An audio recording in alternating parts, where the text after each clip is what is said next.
I think the midterm exam instructions are pretty straightforward. You can read them either in the syllabus or in Module 8. There are 6 questions on the study guide. Of those 6, 4 will be on the midterm. From those 4, you will respond to 2.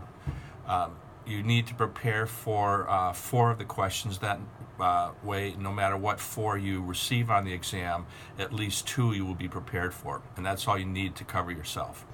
You want to be as thorough and detailed as possible, illustrating your understanding of the topic. The more thorough and detailed you are, the higher your grade. What I want to do here is review the 6 questions. So, number 1, compare the experience of the French, Spanish, and English in colonizing the New World. What common perception of the region did they share? Discuss differences in their relationship with Native Americans. This is mostly in Chapter 2. You might find a little bit in Chapter 3. So you want to address why they came to America, successes, hardships, and so forth. And then, in addition, you want to address their relationship with Native Americans.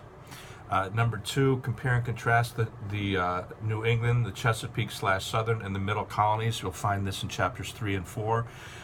What you're going to do is you're going to take these 3 colonial regions and you're going to look at family, government, economy, and religion in each of the 3 regions. Number 3, trace the development of the British-American conflict up to 1776. Could the relationship have been saved? This is Chapters 5 and 6. So most of this is going to be in 5, but a little bit in 6. But it's the events from 1763, the acts, the events such as the massacre and the Tea Party that lead to the American Revolution.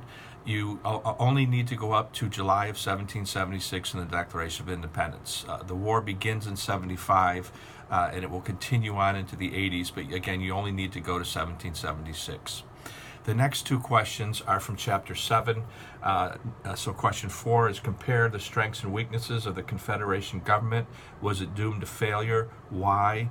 And so our first written document creating a government were the Articles of Confederation, and they created the Confederation Congress that comes to power in March of 1781. So you want to address how that functioned, what authorities they had, what authorities they did not have, and any successes.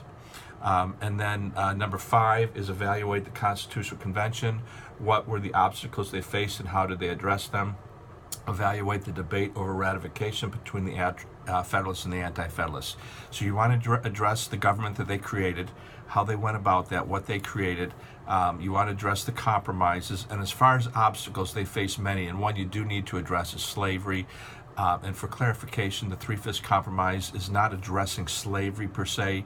It is for representation, increased representation for southern states. And then you also want to evaluate the debate over ratification. And from this debate, we have the creation of what's called the Federalists and the Anti-Federalists, and so you want to be addressing them. Question 6. In the 1790s, why did the revolutionary political leaders become divided over the course of the new nation? What was the result? This is from Chapter 8, and we're going to get the creation of our political parties. They have several names, including Federalists and Anti-Federalists, but don't be confused with this. It is not the same Federalists and Anti-Federalists that were involved in the ratification of the Constitution. There is additional information, but primarily the development of our 2-party political system was the result of the conflict between Thomas Jefferson and Alexander Hamilton. But again, there are other issues. Any questions, let me know.